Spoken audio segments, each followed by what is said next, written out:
No, this happened over the phone, and he told me that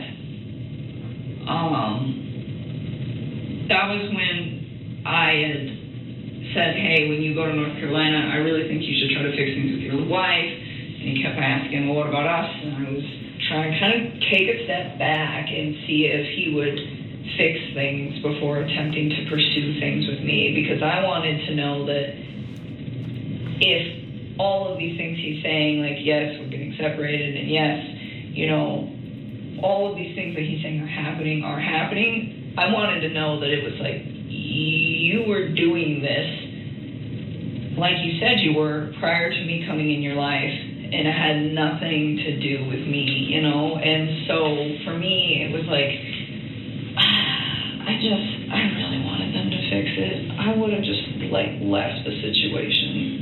So tell me why Shannan calling a realtor and him mentioning that they were going to be divorced.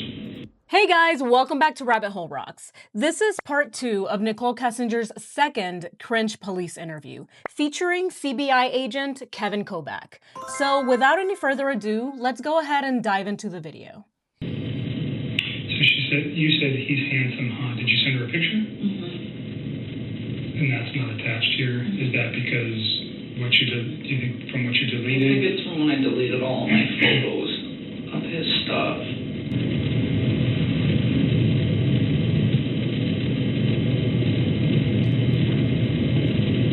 So Kobach just asked her about a text message between her and Charlotte. He's referring to one of the text messages that Nichol sent to Charlotte, where she asked him, oh, he's handsome, huh?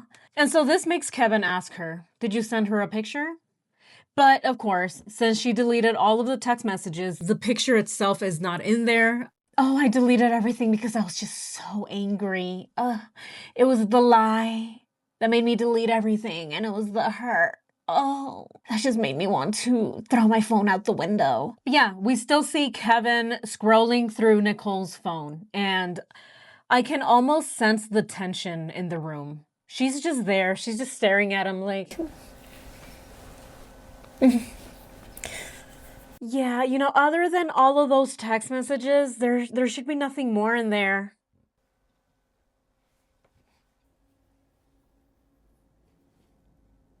And from this angle, you can see the bald spot on her head. I read your comments. A lot of you mentioned that she has a bald spot, and also the fact that she is wearing a long sleeve, what looks like a thin sweater, maybe like a running sweater or like a track sweater. I don't know what they're called.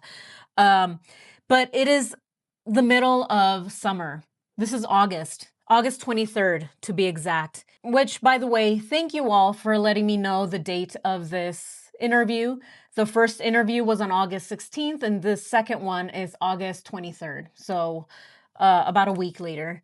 And so, yeah, it's summertime and Nichol is wearing a long sleeve sweater and she's got a huge chunk of hair ripped out from her scalp. I did notice it the first time, but you know, I thought maybe it's just her hairline or it's the way that she pulls her hair up in a ponytail. It's very tight. And so she has this huge chunk of hair missing from her temple. But there are a lot of theories about this bald spot on Nichol Kessinger's head. I don't know about those theories. I haven't read too much into them, but a lot of people do believe that her hair was ripped out. She got into a scuffle, into a fight or something, and her hair was ripped out by one of the victims. To me, it really looks like that's just her scalp. It could be, oh, who knows? Again, there could be more to it, but for now, I'm just gonna say that's just the way her scalp is. Maybe it's time for some women's Rogaine, who knows? Or maybe it's part of her look. She wanted to match with her killer boyfriend. Oh, Chris. I don't have the grays, but I do have the bald spots.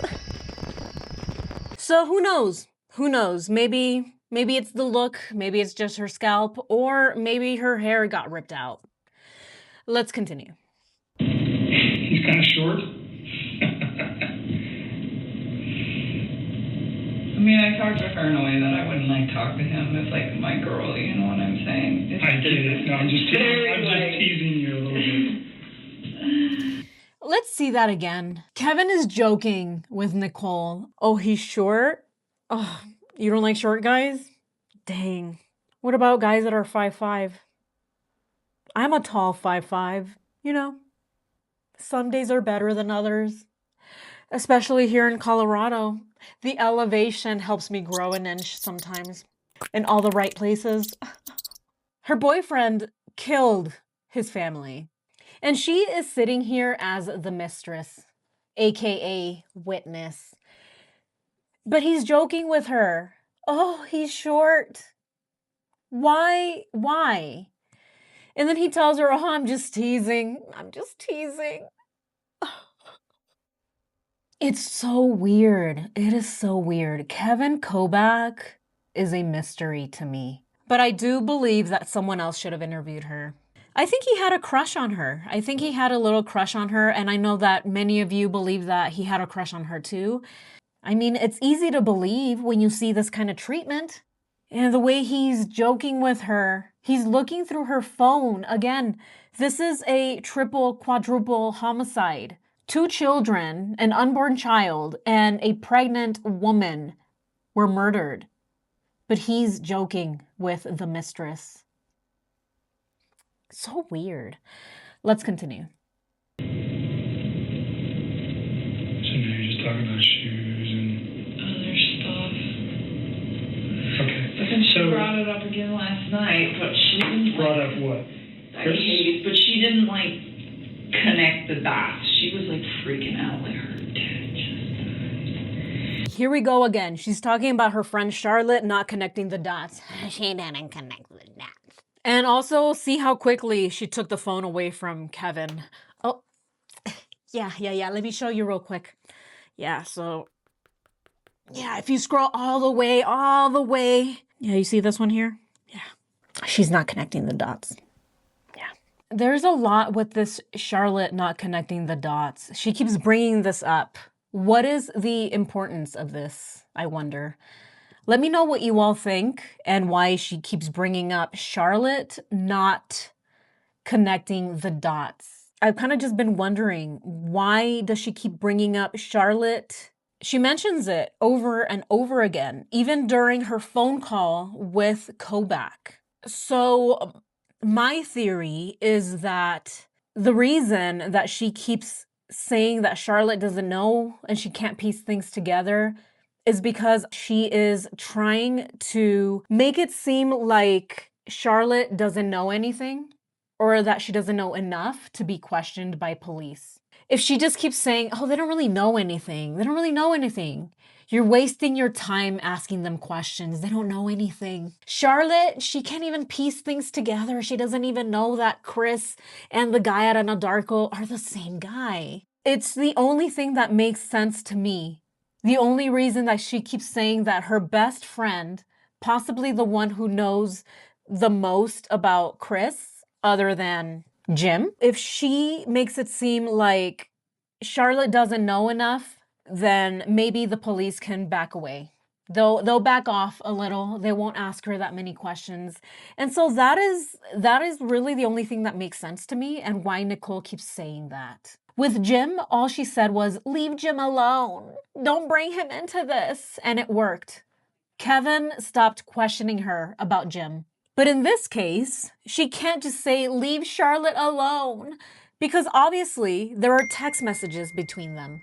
So it's a lot harder for the police to back away from this one because there is actual correspondence between the mistress and her best friend about the killer.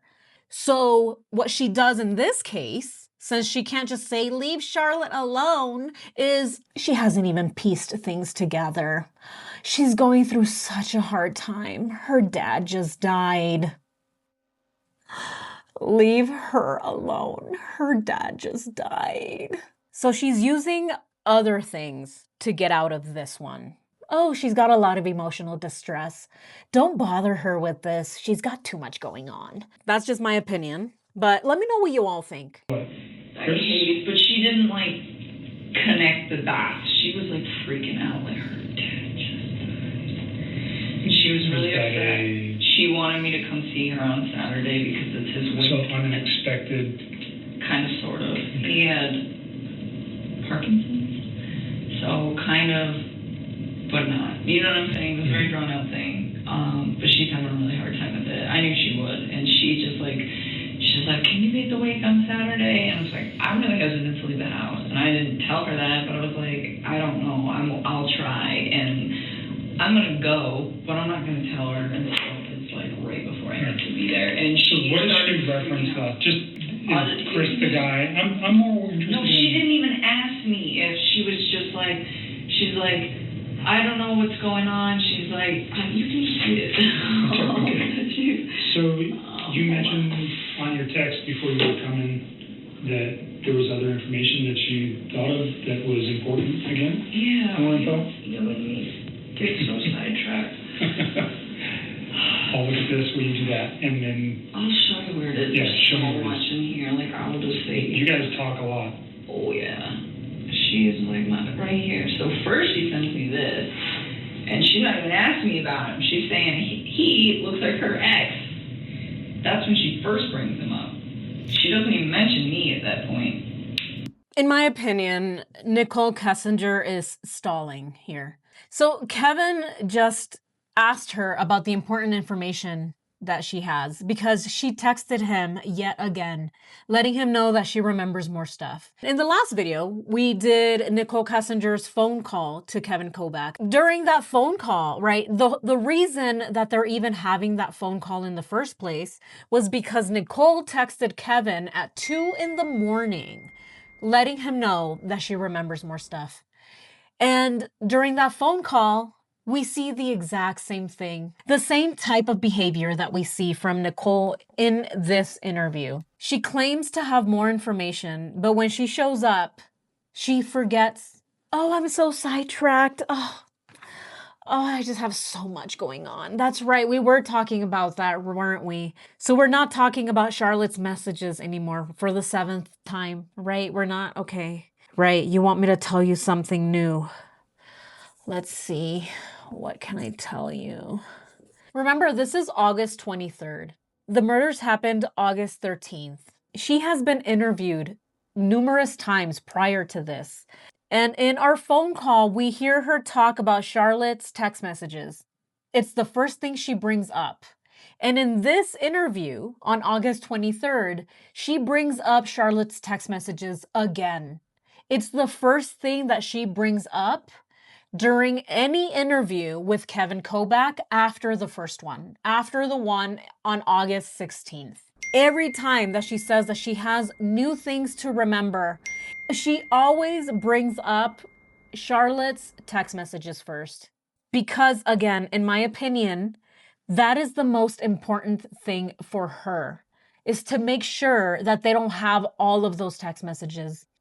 Damage control. This is damage control. I get the impression that she uses the memory excuse. Oh, I have more memories. Now I'm remembering more things, to be able to either have a phone call with the police or sit down during an interview to do more damage control.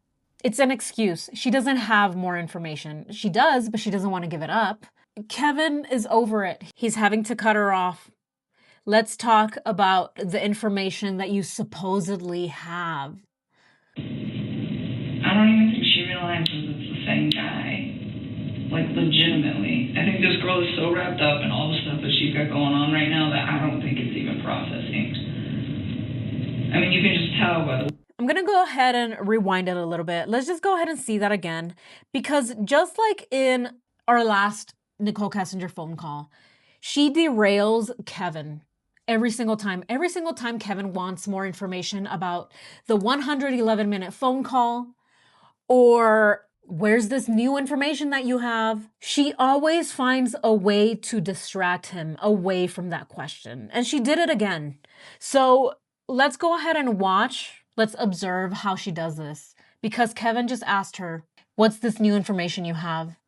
And somehow she keeps talking about Charlotte. So you mentioned on your text before you were coming that there was other information that you thought of that was important again? Yeah. More info? You know, let me get so sidetracked. I'll look at this, will you do that? And then... I'll show you where it is. Yeah, There's show so me where it much is. in here. Like, I will just say... You guys talk a lot. Oh, yeah.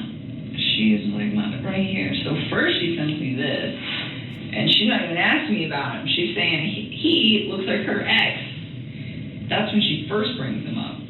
She doesn't even mention me at that point. Yeah, there it is. She says, oh my God, I just get so sidetracked. Oh my God.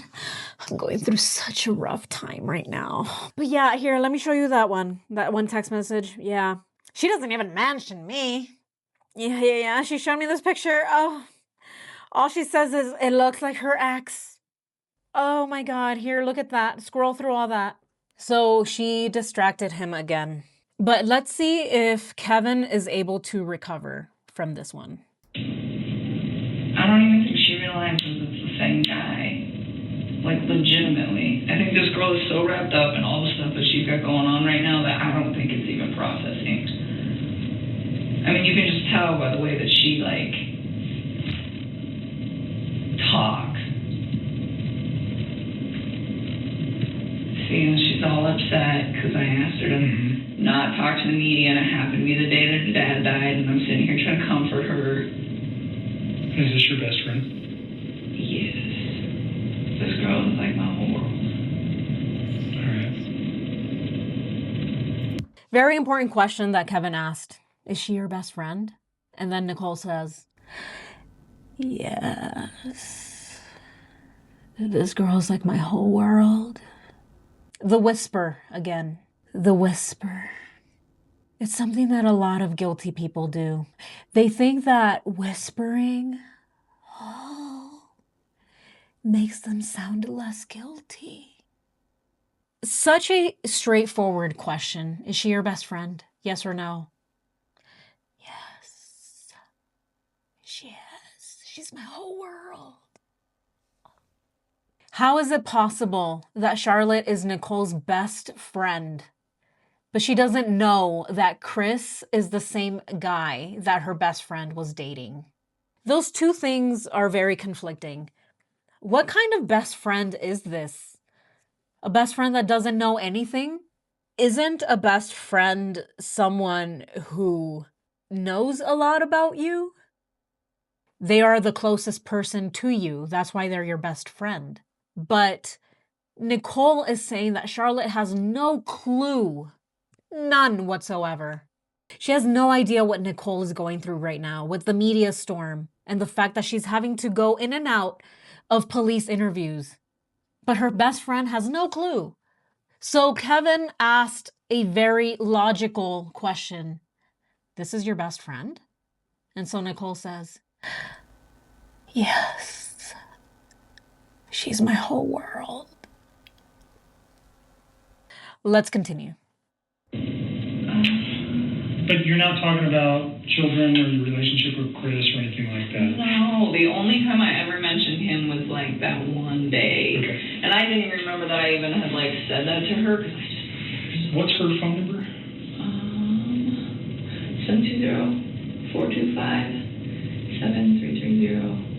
So I'm not going to call her, but at some point you might want to talk to her, just so you know. I mean, sooner or later she's going to connect the dots, or you're going to tell her, right, if she's your best friend.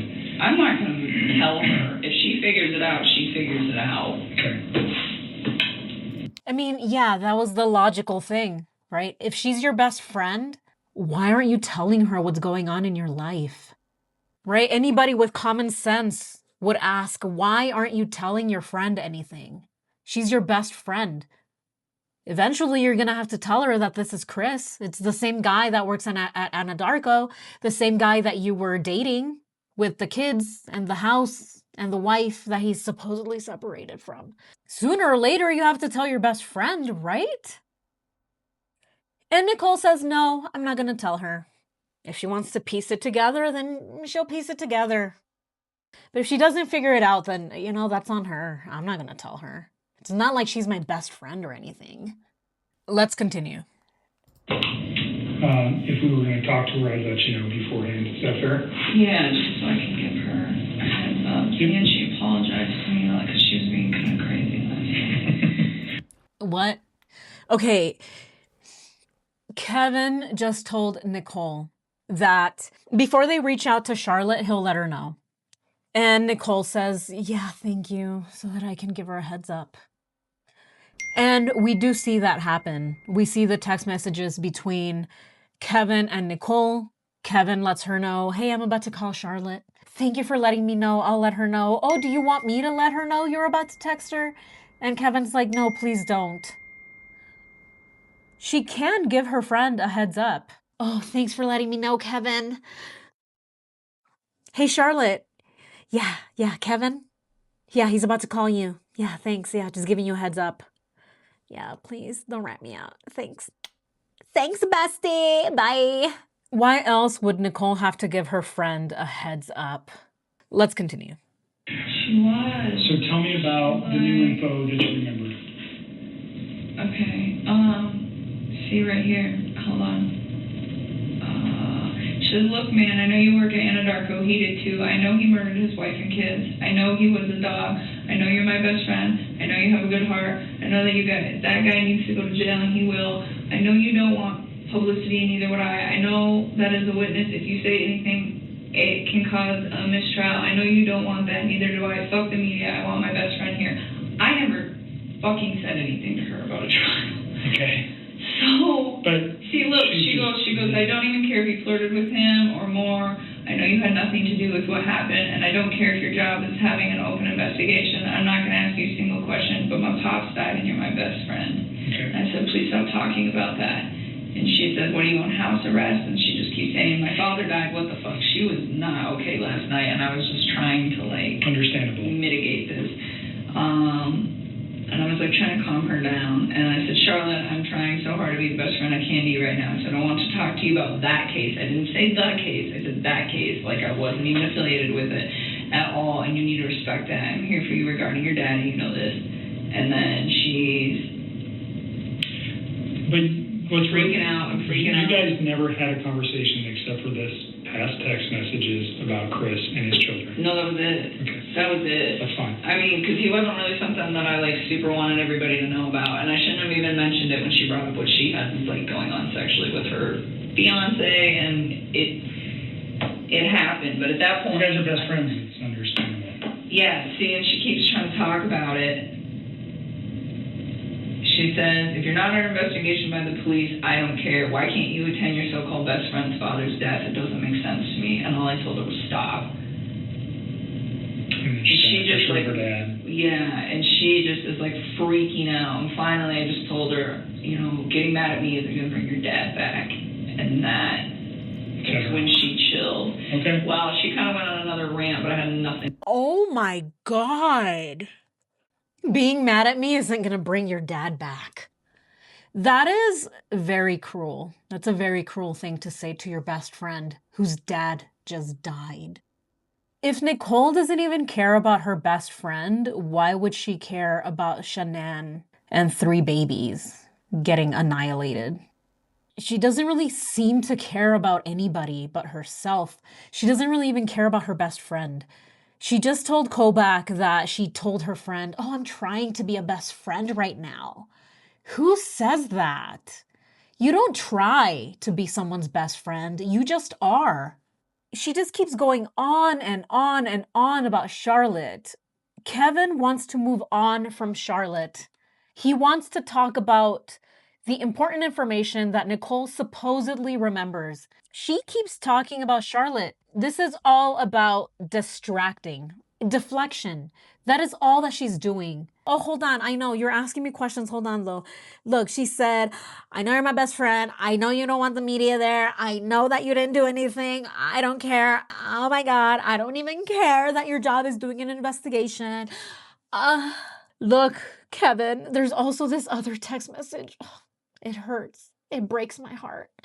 But she told me, look, you're not even my best friend right now. Why aren't you at the funeral with me? You're supposed to be here for me. Aren't you my best friend? And then I told her, this is what I told her, Kevin. I told her, look, I'm trying to be your best friend right now, but like, I'm going through it too, okay? The media is after me. I can't be seen out in public. Think about me. I know that your dad just died. But think about how I'm feeling right now. The media is harassing me. I'm trying to be a best friend right now, but you are so selfish. Okay, I got a little sidetracked there myself. And the ADHD doesn't help, but let's continue. To do with Chris, and then she apologized to me this morning for being drunk and sad and angry after Dad died. What other new information? Okay, see, we got so much going on, I didn't even think to myself because I can't pretend to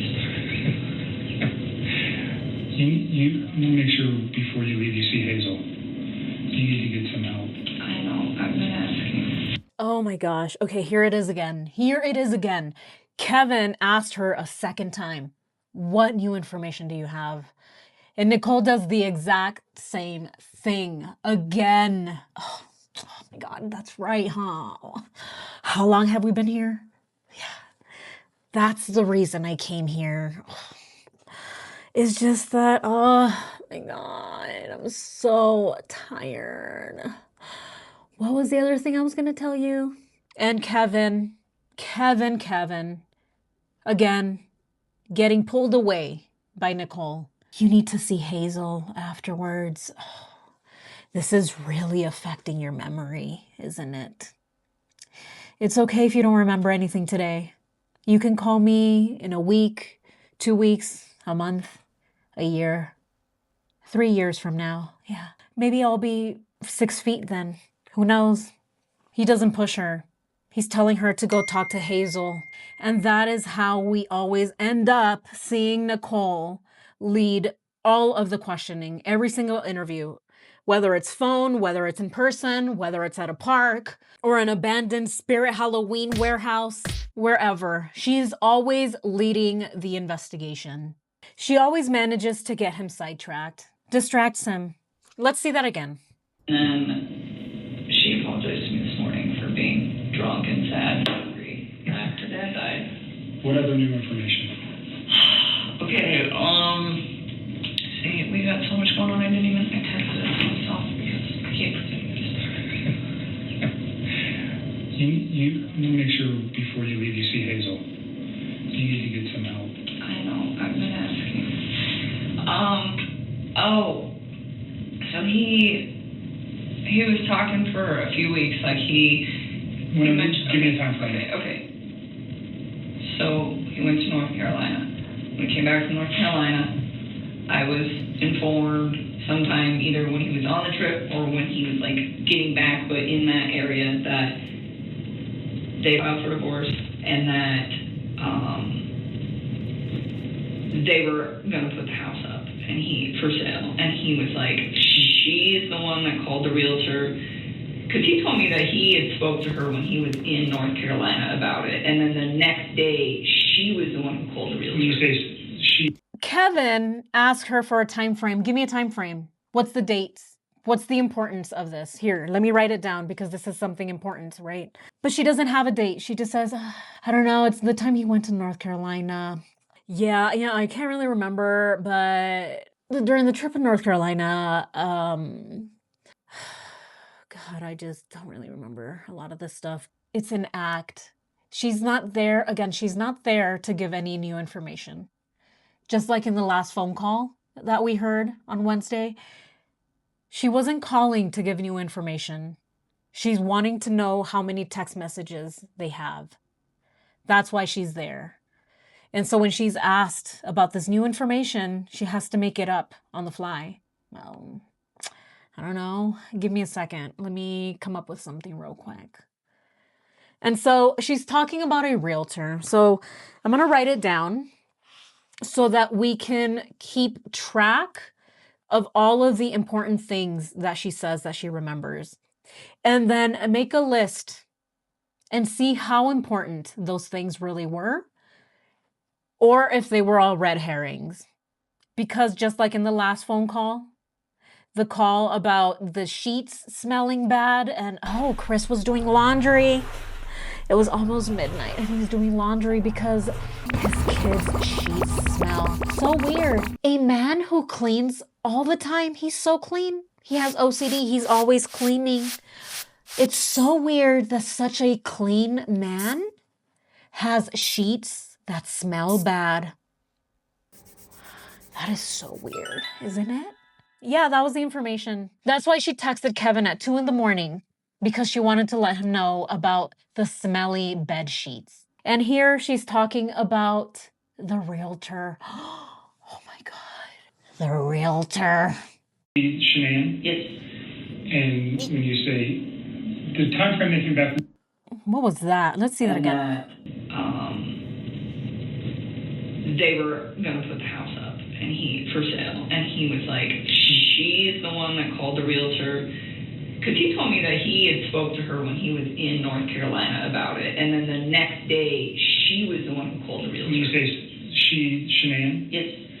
And when you say the time frame they came back from North Carolina. What is that? Let's see that again. Let's see that again. And he was like, she's the one that called the realtor, because he told me that he had spoke to her when he was in North Carolina about it, and then the next day she was the one who called the realtor. When you say she, Shannan? Yes. And when you say the time frame they came back from North Carolina. When you say she, you mean Shannan? I mean, even just the fact that Nichol can't say Shannan's name is enough to make anyone suspicious. She hated a woman that she never even met. The victim of a homicide by her partner, by her intimate partner, her husband. And Nichol can't even say her name. Why do we sense so much contempt from Nichol? Envy, jealousy, the fact that she can't even say Shannan's name. She says she, and even when asked, oh, who do you mean by she? You mean Shannan? That woman. I know that everyone is different. Not everyone is the same. Not everyone is the same. I understand that. And I bring up Amber Fry a lot because it's a similar case, at least to me, something that we can compare. Amber Fry did not have contempt for Laci Peterson. Amber Fry, her behavior, her reaction to finding out what her boyfriend had done, all of the lies that he had told her, her reaction was very different. Very, very different from that of Nichol Kessinger. I mean, we are all here talking about this case. I don't think the majority of us met Shannan. I never met Shannan. But of course, this is a case that has affected me. How could it not? It's diabolical. It's evil. It's cruel. Like, how could you not feel anything? It's weird, isn't it? You don't have to know someone to feel sadness, confusion. And many of us feel this way about Shannan, Bella, Cece, and Nico. We don't know them, but we want justice for them. They were innocent victims whose lives were cut short by a disgusting, selfish, depraved. So how could you not feel something for the victims? And it's even more weird when your boyfriend killed those victims. To not show any kind of emotion whatsoever? Nothing? Let's continue. You don't remember the specific dates, but it was like the first or second week of August? Yeah, I think I told you guys when they left. I think he left on Tuesday the 31st of July. I do remember you saying that. And I don't remember when he came home. I really don't. I don't remember if it was like... So is this a phone conversation or is this a text conversation? Okay, so Nichol is claiming that she doesn't remember the date that Chris came back from North Carolina. She says, I don't. I really don't. How many people actually believe that? Nichol was so obsessed with Chris, being upset anytime that Chris had to spend time with his family. So Chris leaving to be with his family, I think would have been a very important event in Nichol Kessinger's life. She would have known the exact day and time down to the millisecond of when Chris would have returned to Colorado to be with her. She probably even memorized the flight number. But she claims that she has no clue. I have no idea what time he came back or what day. I don't know. He was out in North Carolina, though, with his family. He abandoned me. But I don't remember when he came back, no. Let's see that again. Of August? Yeah, I think I told you guys when they left. I think he left on Tuesday the 31st of July. I do remember you saying that. And I don't remember when he came home. I really don't. I don't remember if it was like... So is this a phone conversation or is this a text conversation? Okay, so this was Tuesday, July 31st. So she remembers the specific day that he left. They were well into their relationship, a whole month deep into it. So of course she knows when Chris got back. How could she not? She was already obsessed with him by this time. By July and August, Chris annihilated his family August 13th. So by July 31st, they were clinging to each other. So again, I don't believe for a second that she doesn't remember when Chris got back from North Carolina. When he got back from spending time with his family. The family that, in my opinion, Nichol Kessinger despised. She was jealous. She didn't want Chris spending any time with his family. Let's continue. No, this happened over the phone, and he told me that that was when I had said, hey, when you go to North Carolina, I really think you should try to fix things with your wife. And he kept asking, well, what about us? And I was trying to kind of take a step back and see if he would fix things before attempting to pursue things with me, because I wanted to know that if all of these things he's saying, like, yes, we're getting separated, and yes, you know, all of these things that he's saying are happening, I wanted to know that it was like, you were doing this like you said you were prior to me coming in your life, and it had nothing to do with me, you know? And so for me, it was like, I really wanted them to fix it. I would have just, like, left the situation. So tell me why Shannan calling a realtor and him mentioning that they were going to be divorced. Okay, let's see that again. You should try to fix things with your wife. And he kept asking, well, what about us? And I was trying to kind of take a step back and see if he would fix things before attempting to pursue things with me, because I wanted to know that if all of these things he's saying, like, yes, we're getting separated, and yes, you know, all of these things that he's saying are happening, I wanted to know that it was like, you were doing this like you said you were prior to me coming in your life, and it had nothing to do with me, you know? And so for me, it was like, I really wanted them to fix it. I would have just, like, left the situation. So tell me why Shannan calling a realtor and him... I really just wanted them to fix it. I would have just left the situation. So July 31st is when Chris left for North Carolina. July 31st, again, a whole month into their relationship. July 31st, which means that 13 days later, Chris would kill his family for Nichol.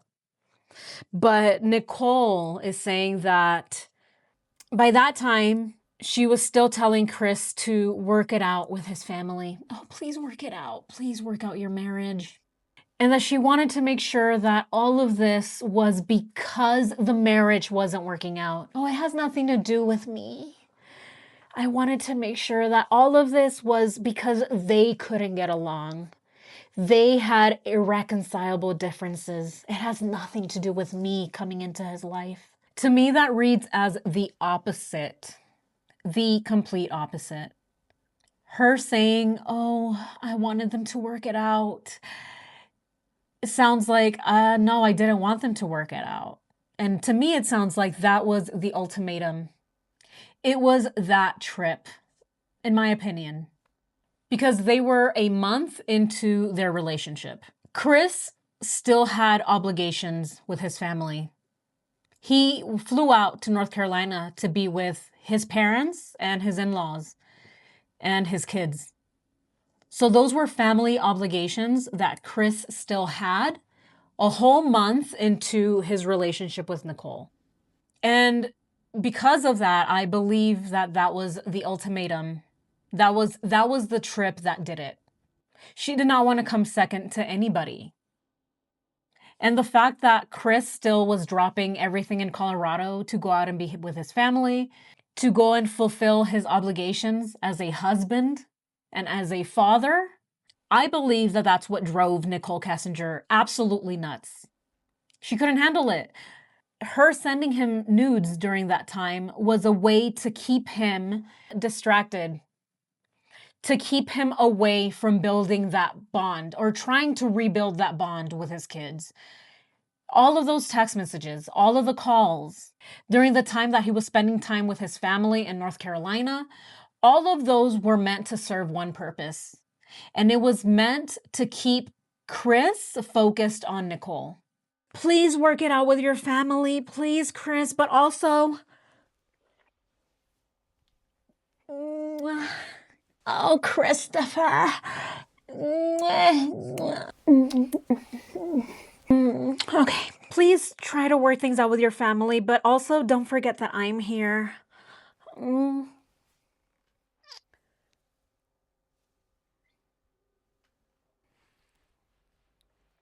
That's when Nichol gave Chris an ultimatum, in my opinion, speculation. She said, we can't keep doing this anymore. I cannot keep coming second to your family, abandoning me here in Colorado by myself. What, you want me to go to the sand dunes all by myself? Just because you have a family? What about me? And so that's why she keeps telling Kevin that it was the opposite. Oh no, I kept telling him to work it out. Trust me. Trust me, please. As she says it with her arms closed and showing no emotion whatsoever for the victims that she claims that she wanted alive and well and with their husband and with their father. All I ever wanted was for them to get back together. Yeah, him and that woman. All I ever wanted was for them to have a happy ending. Christopher and the woman. Let's continue. Mentioning that they were going to be divorced. Why do you think it's important?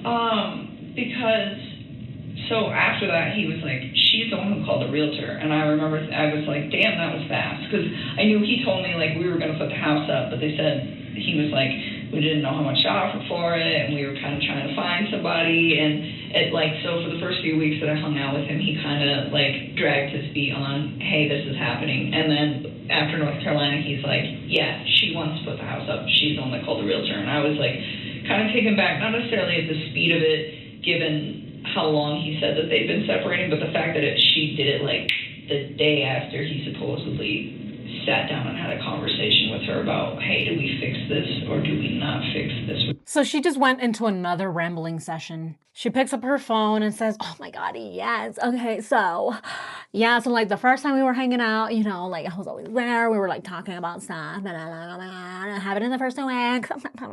And then, then they wanted to sort of like that. Yeah, and oh my God, yeah, something about the realtor. Yeah, something else. What was it? What was your question again? Sorry, I got so sidetracked. The NK deflection method. That should be the name of a type of behavior. So if you're in academia and you're in the behavioral sciences, consider making the NK deflection method a thing. We'll study people that act like Nichol Kessinger.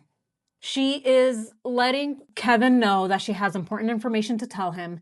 She's getting into the realtor, but first she has to do her little ramble sesh. She's got to get warmed up. Got to get my warm up in. Hold on. Okay, so first I met him, and then we went out together, and then I was like, oh my God. And then he was like, yeah. And I was like, what? Let's continue. Relationship. So do you remember how many days she was back in Colorado before leaving? Mm-hmm. Do you know that? Because I don't remember when they got home. Right. I don't. I'm just trying to get your memory jogged there on that. But so this was, they get home, he had told you in North Carolina that they agreed to and they're finalized their relationship. Yeah, they get home and she immediately wants to sell the house. yes. Whoa. Okay, this could be nothing. This could be nothing, but she starts scratching. She's scratching that leg. All of a sudden, she got a really scratchy, itchy kneecap, just like her daddy. When she was asked a question, very specific question. Do you remember how long Shannan was here in Colorado after she got back from the trip in North Carolina? She says,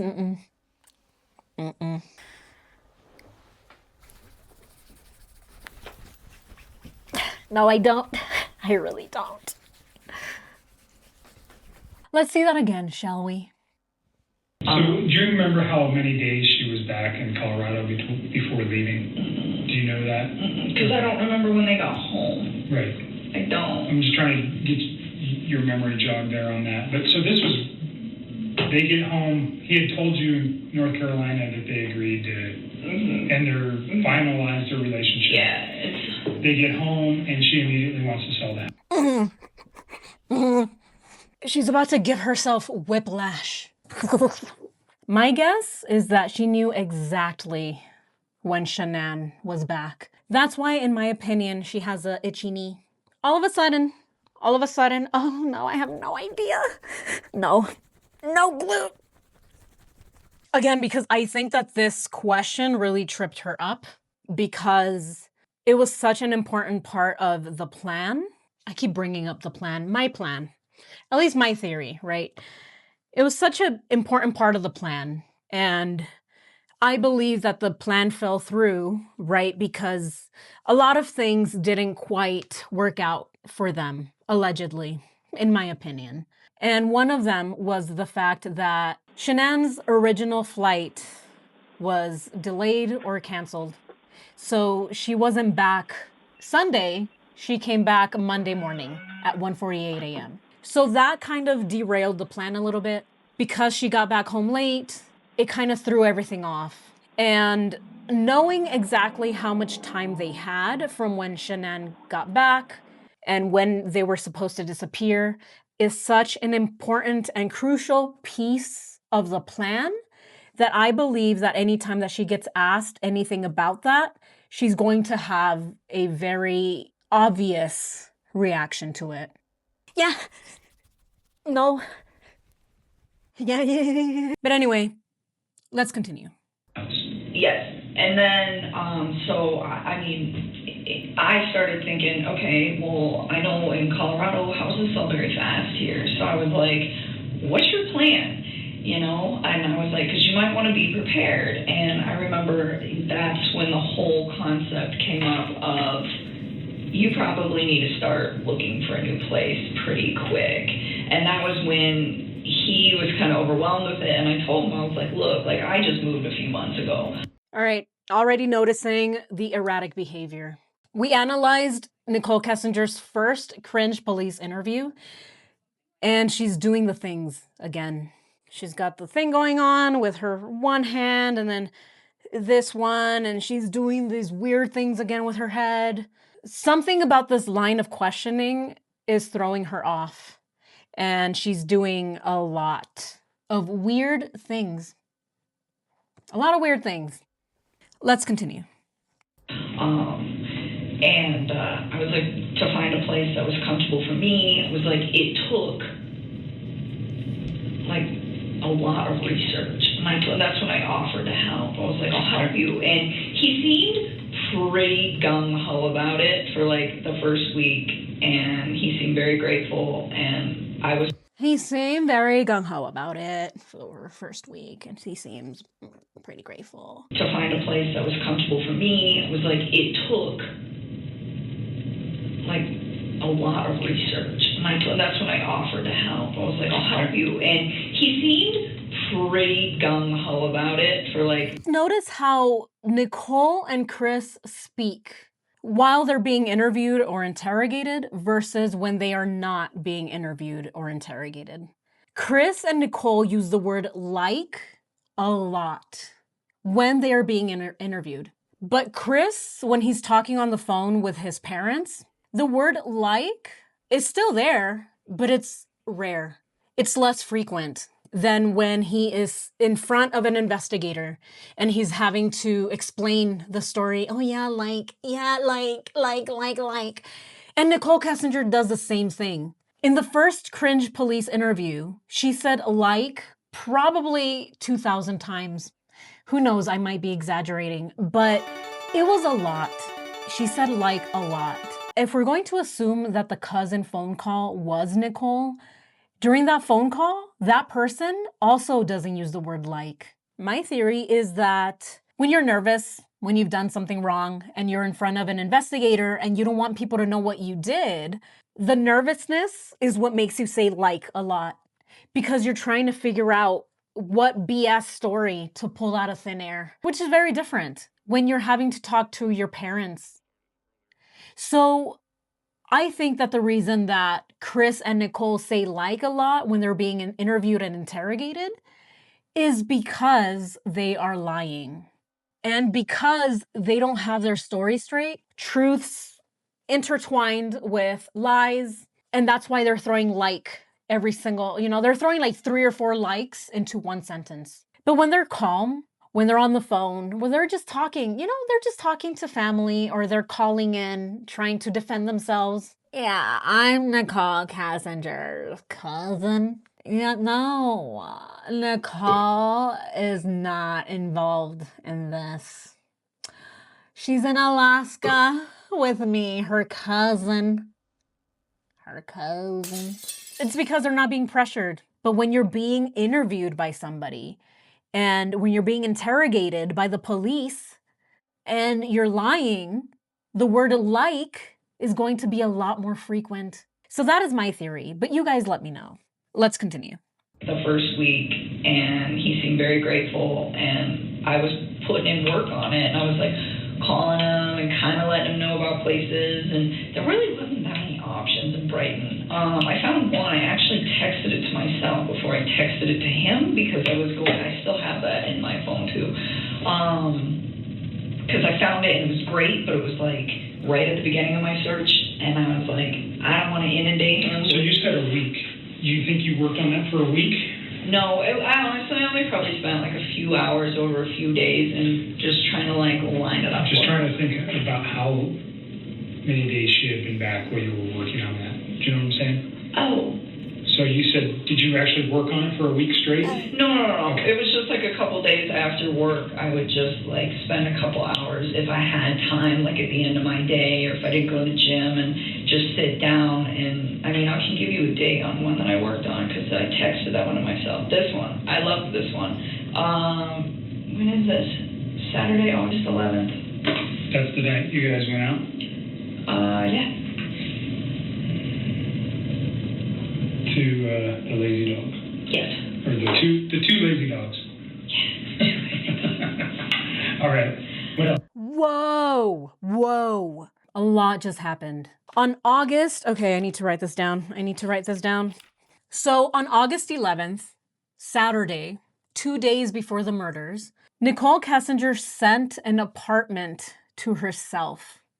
She is claiming that she was trying to help Chris find an apartment. Not for her, of course. It's not for me. It's for him and his children. But she's saying that, she helped Chris find an apartment. And the significance of this is that there was a time that Nichol and Chris hung out when Shannan wasn't in town. Kevin is trying to figure out if Nichol knew how long Shannan was in Colorado for before she left again.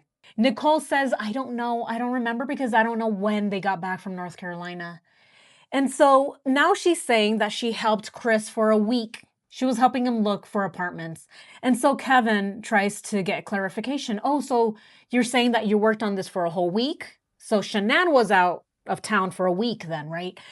So I sense here that what he's trying to get is a timeline. And if Nichol remembers that timeline. But again, deflection. That's what we're saying from Nichol, deflection. Oh yeah, I know. Yeah, I don't know. It was a week, but it was like on and off. Like sometimes if I had time after work, if I didn't, then I didn't do it. But I don't know. And then she says that she sent the apartment to herself. On August 11th, Saturday, the day that she went to the lazy dog, 2 lazy dogs. Kevin Kobach has to let her know, oh yeah, the 2 lazy dogs, right? And she says, oh, yes, yeah. Again, the whisper.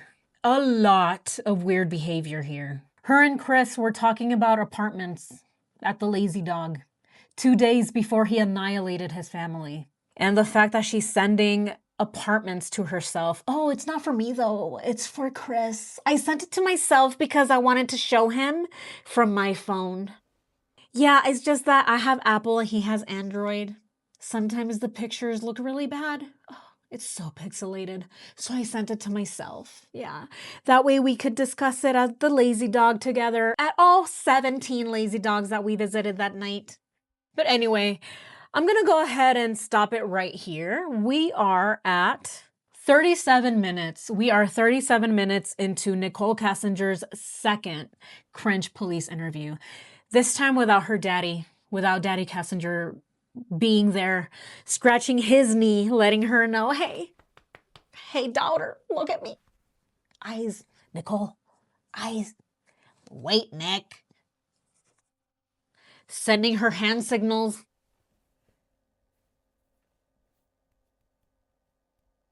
Doing Morse code.